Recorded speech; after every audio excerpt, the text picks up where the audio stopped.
继续是这正大的消息，来看防疫指挥中心新任的指挥官王必胜，刚就任的头一天，就样样要来倒头栽。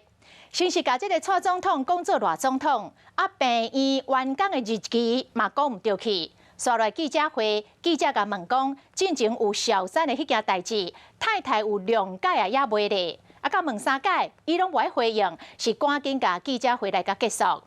再起，新任的卫福部长许瑞元陪同着行政院长苏贞昌来参加着指挥中心扩大防疫会议，专工来甲王必胜加油鼓励。院长讲，相信当前袂因为厝内底的事来妨害公务。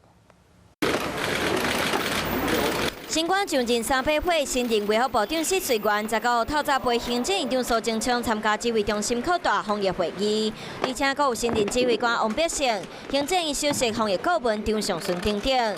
不过本土疫情有留啊较回，外界又讲是安怎苏贞昌这摆的亲身坐镇，敢讲是为着要救王必胜。您跟林小姐的事情，您太太谅解了吗？谢谢。好，还有其他的要提问吗？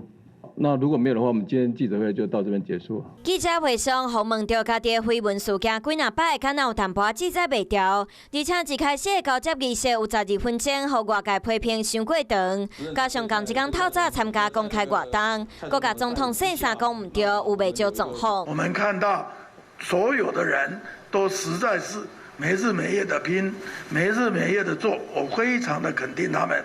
在新任的部长及新的指挥官上任，特别来给予加油打气，相信每一个人都是努力成功，不会因为家里的事情私事来妨碍了公务。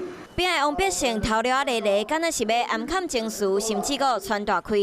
另外观察到最近各个发生 BA.4、BA.5 疫情，指挥中心嘛唔敢大意，会个思考相关的边境措施。另外，嘛会观察国外疫情，评估国内医疗能力来做应用。Hello， 大家好，我是乃瑜，要教给大家2个任务。第一个，华视新闻的脸书专页，你按赞了吗？还有华视新闻的 YouTube 频道，赶紧订阅起来，还要记得按赞，开启小铃铛哦。